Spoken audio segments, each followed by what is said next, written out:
The frost had come early that year, and the cart wheels cracked the mud like breaking glass as 3 men pushed it into the square before sunrise. They stopped it in front of her stall, tipped it, let the whole rotten harvest slide out onto the boards she had scrubbed clean the night before. Bruised apples gone to brown paste, squash caved in on themselves, a stink of vinegar and mold rising up into the cold morning air like something alive. One of the men laughed, short and mean, and wiped his hands on his coat as if he'd touched something unclean. Then they walked back across the square to their own stalls, where the good fruit sat gleaming in the early light, and they watched her. She stood there a long moment, just looking at it. Then she rolled up her sleeves. That's where this starts, not with the cart, before it, with the reason 3 respectable merchants thought dumping their spoiled harvest on a widow's stall was a fair morning's work, and thought nobody would ever call it what it was. If you're settling in for the evening, tell me where you're watching from tonight. Then stay. This one ends somewhere none of them saw coming. Her name was Adeline Cross, and by the time the frost came, she had been alone 11 months. Her husband Thomas had died of a fever that took half the men on the eastern road that spring, and she had buried him herself because there was no one left to help. The town was too busy burying its own. She had a stall at the market square that had been Thomas's father's before him, a strip of scrubbed pine boards under a canvas awning, and she had a debt on the little house behind it that came due each quarter, whether she'd eaten that week or not. She was not from money, and she did not pretend to be. Her hands were cracked from lye and cold water. Her dress was patched at the elbow, and she counted every coin twice before she spent it. But she had a mind for arithmetic that her father had given her before he passed, and she had a stubbornness that nobody had given her at all. It had simply grown in her, the way certain plants grow in poor soil because there is nothing else to do. The market square belonged, in practice, to 4 men. Josiah Pruitt ran the largest stall, dry goods and produce both, and he had been the one to laugh that morning. Ezra Combs sold grain and feed. The Whitfield brothers, Daniel and Micah, ran the best orchard land for 6 miles and sold fruit nobody else could match, when it wasn't rotting on a cart, that is. These 4 had an understanding among themselves, unspoken but absolute. Prices held steady, competition stayed friendly, and newcomers learned their place. Adeline had never been a newcomer. She had married into the square, but a widow with a debt and no husband to speak for her was, in their eyes, something worse than new. She was available to be pushed. It had started small. A crate of her good potatoes misplaced during a delivery. A customer told, quietly, that her scales ran short. A lie. But a lie repeated 3 times over a week does its own work. Josiah Pruitt had come to her stall in October, not unkind on the surface, and suggested she'd do better selling her house and her stall both and taking a position keeping someone's kitchen. "A woman alone oughtn't carry a business," he'd said. "It isn't proper. It isn't safe." She had thanked him for his concern and told him she'd manage. That was the wrong answer as far as he was concerned. The debt on the house was $200, held by the same bank that held half the paper in town, and the quarter payment of $30 was due in 9 weeks. Adeline had $11 saved. She did the arithmetic every night by candlelight, the same numbers arranged and rearranged, and every arrangement came out short. She did not tell anyone this. She had learned, in 11 months, that other people's pity cost more than it was worth.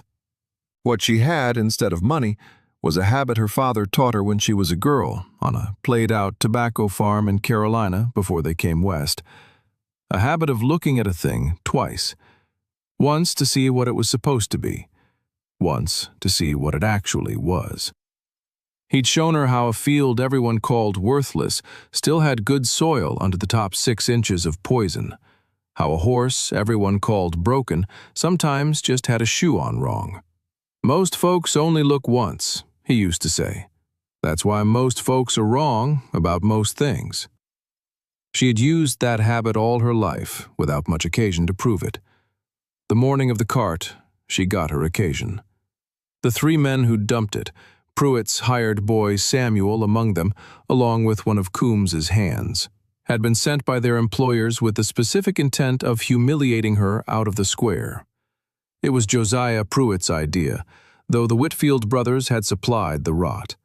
A full wagon load of apples and squash and pears that had gone soft in their storehouse over 3 cold, damp weeks. Fruit they could not sell and did not want to be seen throwing in the river, since even that would raise questions. Dump it on the widow's stall instead. Let her clean it up or don't. Either way, the message would travel the square by noon. The widow Cross could not even keep her own boards clean.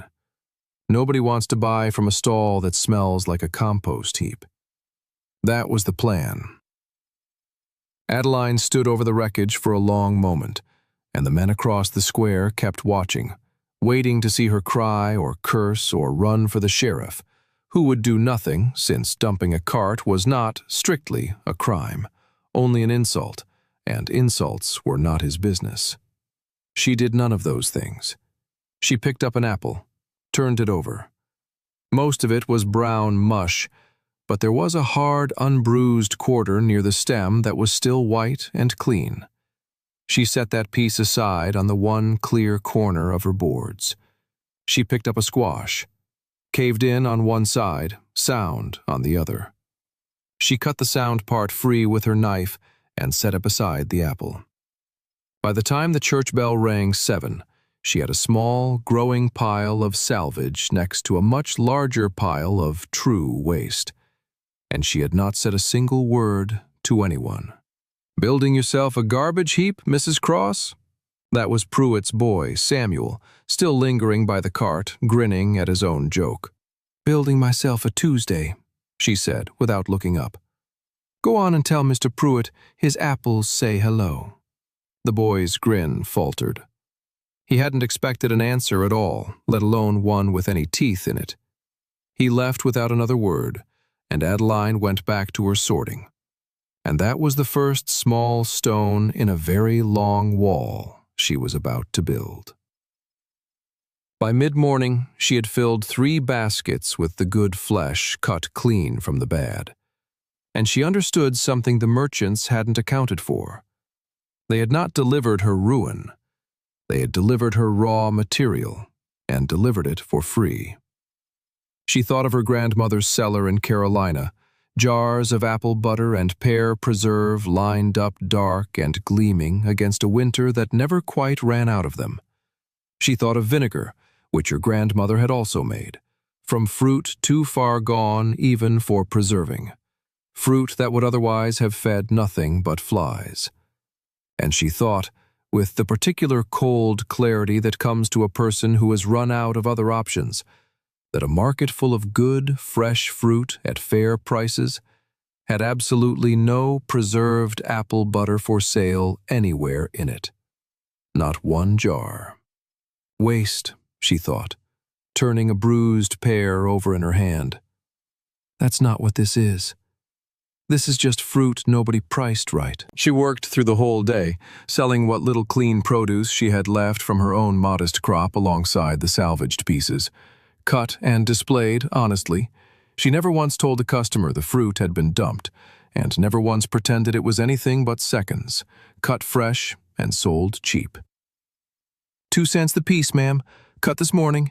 Good eating if you use it today. People bought it. Poor people, especially. People who could not afford Pruitt's gleaming whole fruit at a nickel apiece, bought her honest seconds gladly. By sundown, the wagon load of rot had become 40 cents in her apron pocket, 3 full baskets of salvaged fruit put up for preserving, and a lesson she intended to keep. She did not sleep well that night, but for once it was arithmetic keeping her awake instead of dread. 40 cents from a cart of garbage. What might 4 such carts make, properly handled? What might a whole season of the market's throwaway make, if she could get her hands on it honestly? She had, she realized, just been handed the beginning of a plan by the very men trying to end her.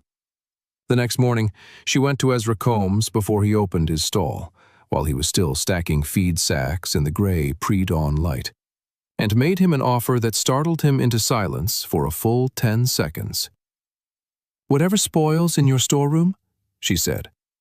"Grain gone damp, feed gone moldy at the edges, anything you'd otherwise haul off and burn.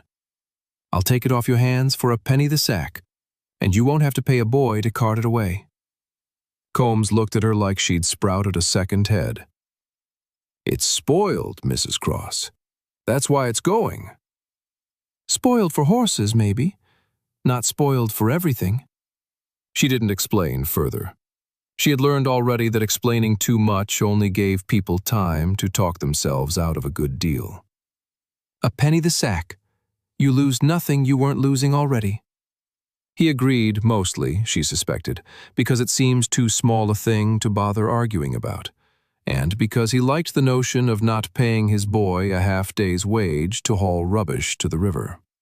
He had no idea he'd just sold her the beginning of a business. She did the same at the Whitfield orchard that same week, catching Daniel Whitfield alone at the loading dock and offering the same penny a sack for anything gone soft in storage. Being careful this time, not to mention that his own brother's dumped cart had put the idea in her head. Daniel took the offer without much thought either. Rot was rot to him. He didn't yet understand that rot, sorted with patience, was mostly still fruit. Only Josiah Pruitt refused her outright, 3 separate times over as many weeks, on principle alone. He'd rather burn his spoilage in the yard than sell it to the widow he was trying to starve out of the square, and he said so, more or less, to her face. "You'll not build a business on my leavings, Mrs. Cross." She only nodded and thanked him for his time, and went on quietly buying up everyone else's. What she built over that autumn was not glamorous. It was a woman standing at a wash tub of cold water at 5 in the morning, sorting a sack of grain kernel by handful, salvaging what was sound from what had truly turned. It was a woman with a paring knife, working through crates of soft apples until her hands cracked worse than they already had, cutting the good flesh free, boiling it down with sugar she could barely afford into apple butter dark as molasses, jarring it in bottles she'd washed and saved for a year for no reason she could have named at the time. It was pear preserves. It was a barrel of true vinegar made from the truly unsalvageable fruit, left to work quietly in her cellar through the cold months, because even the parts she couldn't eat, she'd learned, could still be turned into something a kitchen would pay for. Not charity, not luck. Work. She lost sleep, and she lost the skin off 2 knuckles to a knife slip in November, and she lost, twice, a whole batch of apple butter scorched black because she'd fallen asleep at the stove after a 16-hour day. She did not lose her nerve, mostly because she had decided, somewhere in that first week with the wagon load of rot, that losing her nerve was a luxury reserved for women with someone else to catch them, and she did not have that luxury, and so she simply did not indulge in it. The market noticed, slowly, the way a market always notices things, sideways, in murmurs, at the edges of transactions that had nothing to do with the murmuring. "She's still at that stall," someone would say, a little surprised, the way you're surprised a stubborn weed comes back after you've pulled it 3 times. "Selling seconds," someone else would answer, half a sneer in it. "Bruised fruit and dented cans." They were half right, and it didn't matter yet, because half right was still enough to leave her alone, and being left alone was, that autumn, worth more to Adeline Cross than being understood. The first true convert to her cause was a boy of 11 named Peter Halloway, whose mother took in washing and could not always feed 3 children on what it paid. He'd wandered to Adeline's stall one gray afternoon, drawn by nothing but curiosity, watching her cut a bruised pear with the same care a jeweler might give a stone, and he asked her, plain as anything, why she bothered when she could just throw the bad part out with the rest. Because the bad part isn't the whole thing, she told him. Most folks only look at a thing once, Peter. That's why most folks are wrong about most things. He turned that over in his head visibly, the way children do, and then he asked if he could have the peeling for his mother's chickens, and she said yes, and he came back the next day, and the day after that, and by the second week he was coming an hour before school to help her sort crates for a nickel and a jar of preserves to take home, and he never once made her explain herself again. He simply believed her, the way children believe the first adult who tells them something true and doesn't ask anything strange in return. Her second convert was harder won and mattered a great deal more. Hiram Sutcliffe had run the assay office and, before that, a dry goods concern of his own 2 counties over, before age and a bad hip put him behind a desk instead of a counter. He was known around the square as a man with opinions and very little patience for foolishness, and he had watched Adeline's operation with a skeptic's eye for 3 full weeks before he ever said a word to her about it. "You know that spoiled grain you bought off Combs," he said one November morning, planting himself in front of her stall with his cane and his considerable eyebrows drawn down. "Some of it," Adeline agreed. "The rest of it just looks spoiled to a man who hasn't sorted it." He studied her for a long moment, studied the jars behind her, the pear preserve dark as garnet in the low sun. "You sold Widow Kellerman a jar of that Tuesday. She told my wife it was the best preserve she'd had since before the war. It was good fruit under bad skin, Mr. Sutcliffe. That's all preserving ever is." He picked up a jar, turned it in the light the way she'd have turned an apple, and set a coin down on her boards without being asked. "Huh," he said. That was the whole conversation, but he came back the following week, and the week after, and by December he was standing at her stall most mornings, with his cane and his eyebrows, not buying much of anything, just watching, the way a man watches a horse he's beginning to suspect is better bred than its price suggests. When Josiah Pruitt made a joke at her expense in Sutcliffe's hearing, something about the widow running a rag and bone shop instead of a produce stall, Sutcliffe did not laugh, and his silence in that moment did more for Adeline's standing on the square than any speech could have. That was the season working for her. A boy's belief, an old man's grudging respect, and 40 cents becoming $4, becoming, by the time the first snow held, $11 saved on top of what she'd started with. Not a fortune, not yet, but the first real evidence her arithmetic might come out even after all. It was around then that Josiah Pruitt understood the dumped cart had not worked, and instead of accepting that, he decided to make sure it worked eventually. He came to her stall on a bitter afternoon in early December, not with a cart this time, but with a proposal dressed up as a kindness, the way his kind of cruelty always was. "I've spoken to the bank," he said, "about your note. I could see it eased some, Mrs. Cross, if you'd consider selling your stall rights to me. I'd give you a fair price, fairer than you'll manage on your own with the season we're heading into." "My stall isn't for sale, Mr. Pruitt." "It's not much of a stall to be proud of. Bruised fruit and spoiled grain." "It's mine," she said. "That's enough to be proud of." He left with his jaw set, and Adeline understood, watching him go, that she had just refused him something he'd expected to have handed over gratefully, and that men like Josiah Pruitt did not absorb refusal well. She was right to worry. Within the week, word went around the square, quietly, the way these things always traveled, never traced to any one mouth, that the bank holding her note might not extend her the usual grace on a late payment, given her irregular business. She had never been late. It did not matter.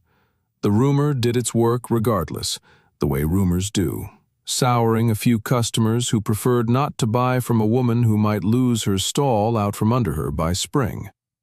She felt the loss of those customers directly in her apron pocket, and she said nothing about it to anyone, and she kept sorting fruit at 5 in the morning because there was, quite simply, nothing else to do that would fix it faster. The quarter payment came due on the second Tuesday of December, $30 owed against 11 months of grinding work, and Adeline Cross walked into the bank with every cent she had saved folded into a handkerchief in her coat pocket, not entirely certain, until she counted it out on the teller's counter, that it would be enough. It was enough. Barely. $30 and change, counted twice by the clerk and once more by Adeline herself before she'd let it leave her hand. And she walked out of that bank with a receipt marked "paid in full" for the quarter, and a feeling in her chest she hadn't allowed herself in almost a year. Something that wasn't quite triumph, not yet, but was at least the absence of dread. She did not celebrate. She went straight back to her stall and sorted a fresh sack of Combs's damaged grain, because the next quarter was only 13 weeks off, and 13 weeks was not nearly as long as it sounded when you'd already learned exactly how much work fit into it. Winter deepened, and with it came the hardest stretch of the whole endeavor. Not because the work changed, but because the cold made everything about it crueler. Water froze in the washtub overnight and had to be broken with a mallet before she could sort a single sack. Her hands, already cracked from lye and paring knives, split further in the dry cold until she wrapped them in strips of cloth just to grip a jar without wincing. The cellar where she cured her vinegar and stored her preserves stayed just above freezing, which was good for the goods and hard on the woman who had to work down there in a coat and 2 shawls, breath fogging in the lamplight. And it was in that stretch, in the deepest and least forgiving part of the season, that the second attempt at ruining her came. Not from Pruitt this time, but engineered through him, using a weapon far quieter than a cart of rot. It began with a batch of her apple butter turning bitter, not scorched, not spoiled in the ordinary way fruit spoils, but bitter in a manner she did not recognize and could not at first explain. 3 full batches in a row over 2 weeks, each one ruined the same strange way after the same careful process that had worked flawlessly for 2 months prior. She lost nearly all her held sugar to those 3 batches, sugar she could not afford to lose and could not afford to replace.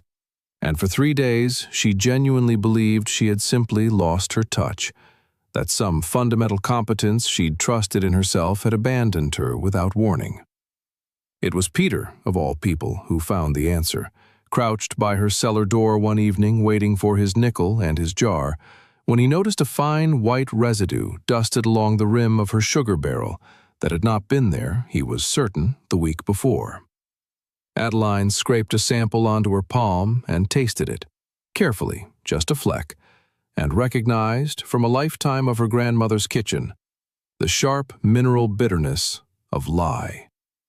Someone had gotten into her cellar and salted her sugar with lye. Not enough to sicken a customer outright, but more than enough to ruin batch after batch and make her doubt her own hands. She did not go to the sheriff. She had learned enough by then to know that an accusation without a name behind it would only make her look desperate, and an accusation with the wrong name behind it could cost her the stall outright. Instead, she moved her sugar store to a locked box inside her own house that night, told no one but Peter and, eventually, Hiram Sutcliffe, and she began, quietly, to watch. It was Sutcliffe, in the end, who put the pieces together, using the kind of patient, unglamorous attention that had made him good at assaying ore for 30 years before his hip gave out. He noticed that Samuel, Pruitt's hired boy, had taken to lingering near the market cellar entrances at odd hours over the same 2 weeks her sugar had been tampered with, ostensibly running errands that never seemed to have a clear destination.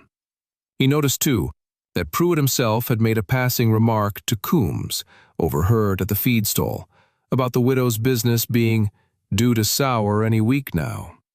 An odd thing to say with such confidence, unless a man already knew it was sour by his own hand. Sutcliffe brought none of this to the sheriff either. He brought it to Adeline, over a cup of coffee at her stall on a gray Thursday morning, laid out plain and without embellishment, the way he'd have laid out an assay report. "I can't prove it," he told her. "Not in a court. But I know it, and I expect you know it now too." "What do I do with knowing it?" she asked. "Nothing, for now," he said. "Let him think it worked. Let him think you're still guessing at your own bad luck. A man who believes he's already won stops watching how he wins." It was, she would think later, the single most useful piece of advice anyone gave her that whole year, and she took it exactly as given. She said nothing to Pruitt, showed no sign the lie had been found, and simply moved her sugar and her fruit both under lock, and kept sorting, kept boiling, kept jarring, as if nothing at all had happened.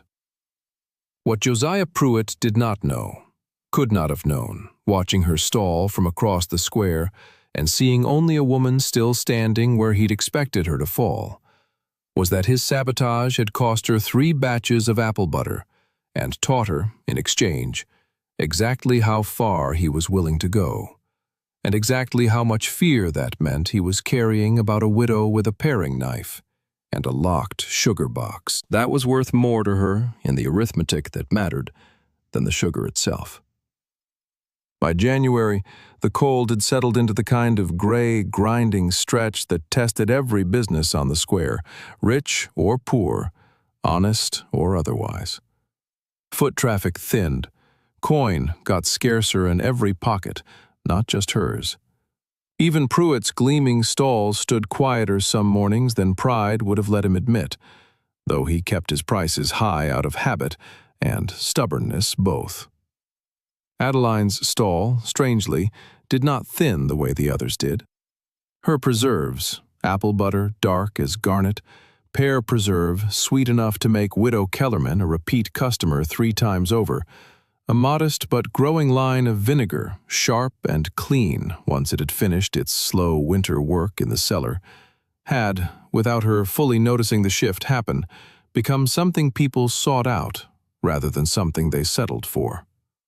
A jar of her apple butter cost less than half what a whole basket of Pruitt's good apples cost, and it kept through the winter besides, needing no cellar of one's own to preserve it further.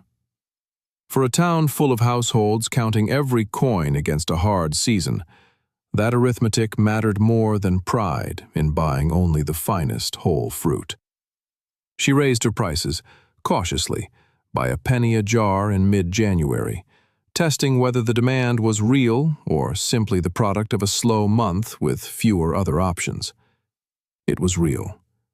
She sold out of apple butter 3 market days running, and had to turn away Widow Kellerman herself on the 4th day with nothing left to sell her, which felt worse, oddly, than any insult Pruitt had ever handed her, turning away an honest customer who wanted to pay her fairly.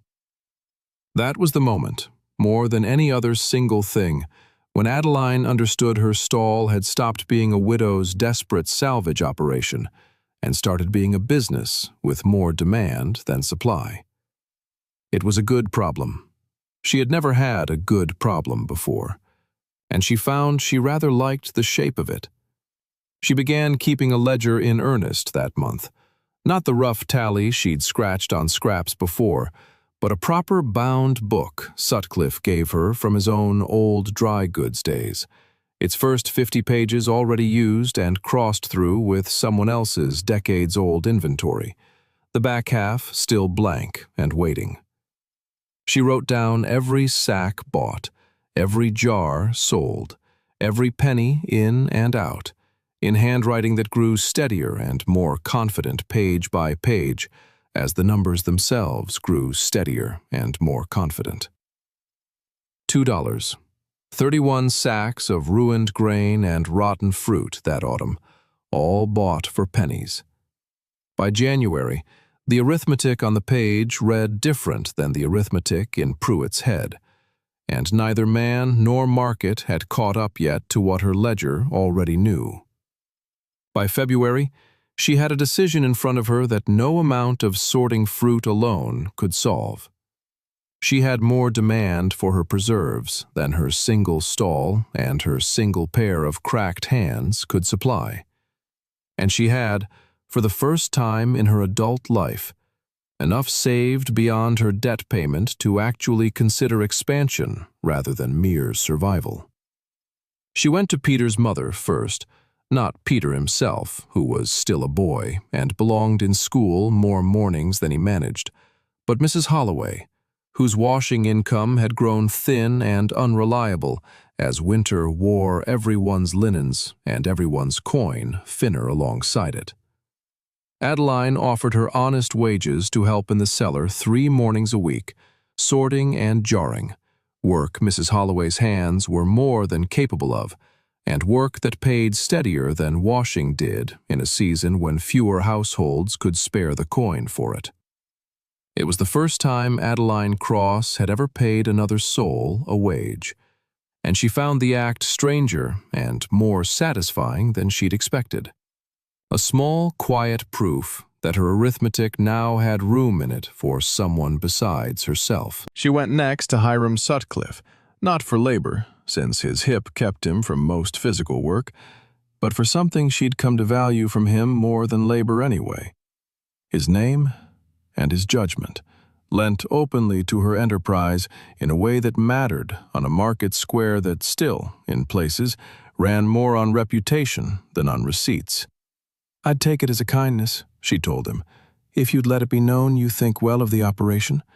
Folks listen to you, Mr. Sutcliffe, more than they'll ever listen to me." He considered that request longer than she expected, tapping his cane against the frozen ground, and then he said the thing that told her, more than any jar sold, that she had truly won something that winter. "I don't lend my name to operations I don't think well of, Mrs. Cross. I've been standing at your stall 3 months for my own satisfaction, not yours. But I'll say it plainer where it'll do you good, if that's what you're asking." He did say it plainer over the following weeks, in the unhurried way of a man whose opinion had weight precisely because he spent it so rarely. A word here to a hesitant customer, a nod there to a merchant wondering aloud whether the widow's operation was built on anything solid. It was not a speech. It was a reputation, lent quietly, and it worked exactly as such things work, slowly, and then all at once. By March, Adeline Cross's stall was, by any honest measure, the busiest single stall on the market square on an ordinary Tuesday morning. Not the largest, not the finest, but the busiest, with a line some mornings that stretched past Combs's grain stall and drew exactly the kind of attention Josiah Pruitt had spent a full season trying to prevent. He noticed. Of course he noticed. A man who watches a market as closely as Josiah Pruitt watched his notices everything. And what he noticed through that whole grinding winter was a widow he had tried twice to ruin outright, and had failed twice to ruin, growing steadily more solid while his own trade held merely steady, no better, and, on his worst mornings, somewhat worse. He tried a third approach in early March, and this one was the most dangerous, because it was the most reasonable sounding on its surface. He came to her not with insult and not with sabotage, but with an offer of partnership.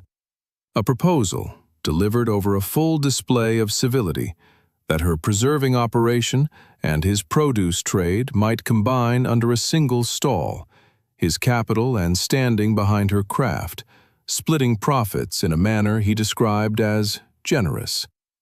"You've proven something real here, Mrs. Cross," he said, and, to his credit, or perhaps simply to his cunning, he sounded almost sincere saying it. "But you've proven it on a widow's resources. Imagine what it could be with proper backing." Adeline turned the offer over, exactly the way she'd have turned over a bruised apple, looking twice at what it was supposed to be, and then at what it actually was. And what she found beneath the surface was a man who had spent a season trying to take her stall by force, and, having failed at that, now intended to take it by contract instead, because a partnership drawn up in his favor, with his capital behind hers, would leave her doing the same work for a smaller share of the same profits, under a name that was no longer only her own.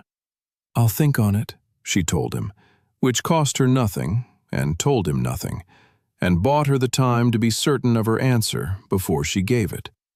She spent that evening in Sutcliffe's small parlor, going over the shape of Pruitt's offer point by point, with a man who had, in his working years, seen every version of this particular trick played on smaller merchants by larger ones. "It's a fair-sounding rope," Sutcliffe told her, "cut exactly long enough to hang you slow instead of fast. He can't take your stall in daylight anymore, so he's asking you to hand him half of it in ink." She refused Pruitt 3 days later, in front of witnesses this time, quietly but plainly, in the middle of the square on a market morning, where enough people were close enough to hear the shape of it, even if not every word. "I'll keep my stall as it is, Mr. Pruitt, built on a widow's resources, as you say. It's done well enough on those alone." It was not a large audience. It did not need to be. What mattered was that it was the second time in one winter Josiah Pruitt had extended his hand to Adeline Cross, and had it returned to him empty. And this time there were people close enough on the square to notice the shape of that failure, even if none of them yet understood the whole story behind it. Spring came late that year, but it came, and with it came the thaw that turned the whole valley's produce trade over from winter scarcity to the first eager rush of new crops. And it was in that turning season that the harvest reveal Adeline had been building toward, without quite naming it to herself as such, finally arrived. It began, appropriately enough, with another cart. This one belonged to the county assayer's office up in the territorial seat, a full day's ride north, and it came not to dump anything but to collect, a standing arrangement Sutcliffe had quietly helped broker over the winter, connecting Adeline's preserving operation to a buyer whose reach went well beyond the market square. The territorial supply agent, a brisk, businesslike woman named Constance Ferris, who traveled a circuit of towns, provisioning company stores and outlying settlements, had heard of the widow's preserves through Sutcliffe's careful word of mouth, and had come herself, in early April, to taste before she'd commit a single dollar to an order. She stood at Adeline's stall on a cold, clear morning, with half the market square finding excuses to be nearby, and she tasted the apple butter first, off a plain wooden spoon, with the flat, professional expression of a woman who had tasted 1,000 products from 1,000 hopeful sellers and disappointed most of them politely. She did not stay flat. Her eyebrows went up just slightly, and she tasted again, slower this time, and then she looked at Adeline with an expression that had shifted entirely from professional courtesy into something closer to genuine surprise. "This is remarkable," she said. "Truly. What's your source fruit?" "Seconds," Adeline said plainly, because she had never once lied about it and did not intend to start in front of her biggest opportunity yet. "Bruised and damaged fruit, sorted and cut clean before preserving. Same for the grain in my vinegar." Constance Ferris tasted the pear preserve next, and then the vinegar, straight off a small, clean glass, and her surprise deepened rather than faded with each taste. "You're telling me this came from what other merchants threw away?" "I'm telling you it came from fruit that was still good under the bruise, ma'am. Most folks only look at a thing once."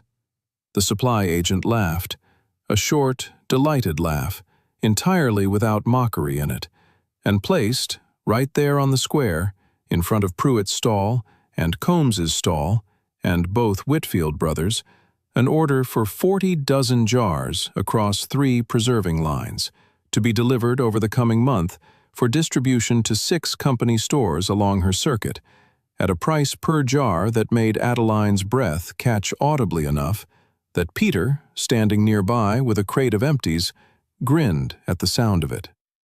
40 dozen jars, 480 jars, at a price that would, by Adeline's quick mental arithmetic, more than clear her entire remaining note on the house in a single order. The square had gone quiet in the particular way a crowd goes quiet when it senses something has just happened that it will still be discussing at supper. Josiah Pruitt stood in the doorway of his own stall, close enough to have heard every word of it, his face doing the particular work of a man trying to look unbothered by something that had plainly bothered him a great deal. Constance Ferris left, with a promise to return in 3 weeks to collect the first delivery. And the moment her wagon cleared the square, the murmur that had been building all winter finally broke its banks entirely. Widow Kellerman was the first to say it out loud, to no one in particular, and everyone at once. 40 dozen jars, to a supply agent, from the widow's stall. It traveled the square exactly the way the rumor about her note had traveled months before, mouth to mouth, faster than any of them could have run it themselves. Except this time the rumor was simply the truth, plainly stated, and the truth needed no help from anyone to do its work. The 3 weeks that followed were the hardest labor of Adeline's whole year, and the sweetest. She and Mrs. Halloway worked the cellar in shifts that ran past dark most nights, jarring apple butter and pear preserve and bottling vinegar in numbers neither of them had ever attempted before. Peter running crates and fetching water, and, on the last night before the delivery was due, falling asleep sitting upright against a barrel with a half-labeled jar still in his hand, worn clean out from the effort of believing in something and then watching it actually arrive. They made the count. 480 jars, every one labeled in Adeline's own steady hand, stacked and crated and ready 2 full days before Constance Ferris's wagon returns to collect them. The delivery day itself became, without anyone quite planning it that way, the harvest reveal the whole winter had been building toward. Constance Ferris arrived at mid-morning with her wagon and her ledger, and the loading of those crates happened in full view of the entire market square, merchants and customers alike drifting nearer under the thin excuse of other business, watching 480 jars of preserved fruit, grown from another man's rot, salvaged by a widow's hands, sorted at 5 in the morning in freezing water, get loaded onto a territorial supply wagon bound for 6 company stores, paid for in full, on the spot, in coin that Adeline counted twice at her own stall before she let herself believe the total. It was, by any measure the square understood, the single largest transaction any stall had conducted that whole season. Josiah Pruitt watched the whole loading from his own stall doorway, arms crossed, saying nothing. And it was into that particular silence that Hiram Sutcliffe chose to walk, cane tapping, stopping directly in front of him with the unhurried confidence of a man who had been waiting months for exactly this moment. "Still playing farmer, is she?" Sutcliffe said. Not a question. Pruitt's own old jab handed back to him nearly word for word.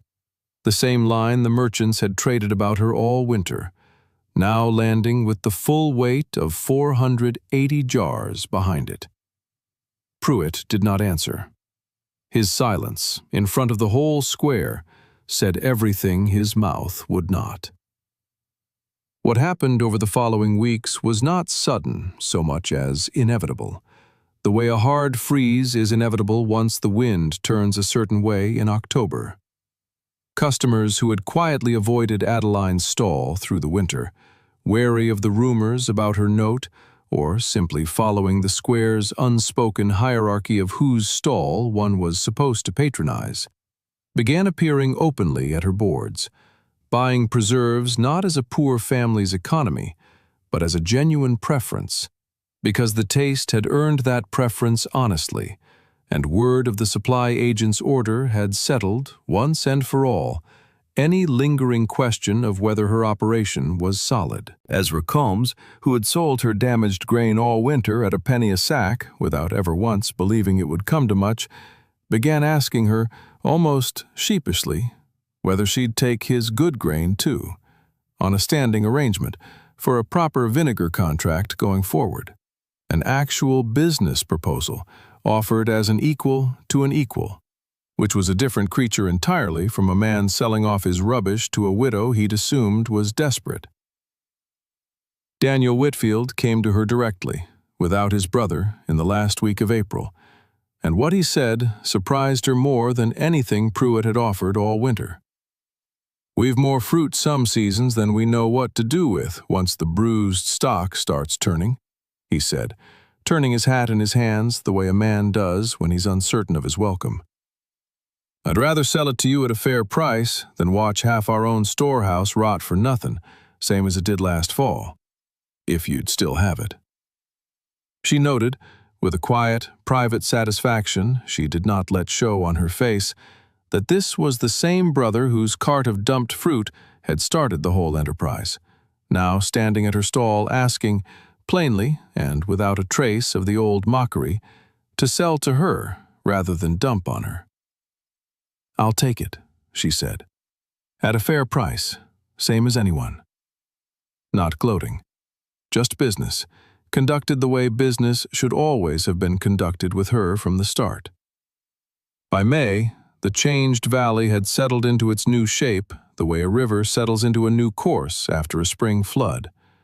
Not with drama, simply with the quiet, permanent fact of water running where it hadn't run before. Adeline's stall was, by common and increasingly unremarkable agreement, the finest earning stall on the market square. Not because she had the finest fruit, which she never claimed and never pretended, but because she had built something out of what everyone else called worthless, and the whole square had watched her do it in full daylight over the course of one hard winter. She paid off the note on her house in full in the second week of May, a full quarter ahead of schedule, walking into the same bank where she'd once counted $30 twice with trembling hands, and this time signing the final release with a steady hand and very little ceremony, because by then the ceremony of it had already happened, slowly, in public, at her own stall, over many months. Josiah Pruitt never apologized to her directly, not in so many words, and Adeline never expected him to. Some men are not built for that particular sentence and never will be. What he did instead, in June, was send Samuel, the same boy who had once dumped the cart and grinned about it, to her stall with a standing order for 3 dozen jars a month for his own shelves, paid in advance, no mention made of the winter before, as though the arrangement had always simply existed between them. She filled the order without comment, the same way she'd have filled anyone else's, and let the transaction itself carry whatever meaning either of them needed it to carry. Hiram Sutcliffe, for his part, took to calling the whole affair, whenever it came up over coffee, the best assay job I never got paid for, and he said it with the particular satisfaction of a man who had spotted good ore under bad rock long before anyone else on the square had bothered to look twice. Peter Halloway, 13 now, and taller than he'd been that first gray afternoon, still came before school most mornings, no longer for a nickel and a jar, but for a proper wage, and, more than that, for the simple habit of being somewhere he'd first learned that a thing wasn't always what it looked like on the surface. Adeline had begun, quietly, setting aside a portion of every good month toward schooling for him, though she hadn't yet told his mother, waiting for the arithmetic to be certain before she made the promise out loud. She did marry again eventually, though not until the following spring, and not to any of the men from this story. A quiet widower from 2 counties over, a man who bought preserves from her stall 3 separate times before he ever worked up the courage to say more than "thank you," and who told her, on the day he finally did say more, that he'd been drawn first to the jars and only later, gradually, to the woman who'd made them. It was a gentle thing, unhurried, and it never once became the engine of what she'd already built. The stall was hers before he arrived, and it stayed hers after. What she kept, above everything else that came out of that winter, was the ledger Sutcliffe had given her. The same bound book, its early pages filled now edge to edge with a widow's steady, confident hand, sitting on a shelf in a house she owned outright, in a business that had grown, by the following autumn, to include a second stall run by Mrs. Halloway, and a standing contract with Constance Ferris's supply circuit that brought in more in a single season than Adeline had once believed she'd see in a lifetime. She kept, too, one particular jar from that very first batch of salvaged apple butter, never sold, sitting on her own kitchen shelf where the morning light caught it. Not out of sentiment exactly, though there was some of that in it, but as a kind of standing reminder to herself of the exact arithmetic where it all began. A cart of rot, dumped for spite on a cold morning in October, 40 cents by sundown. If there's a lesson in it worth carrying home tonight, friend, it's simply this.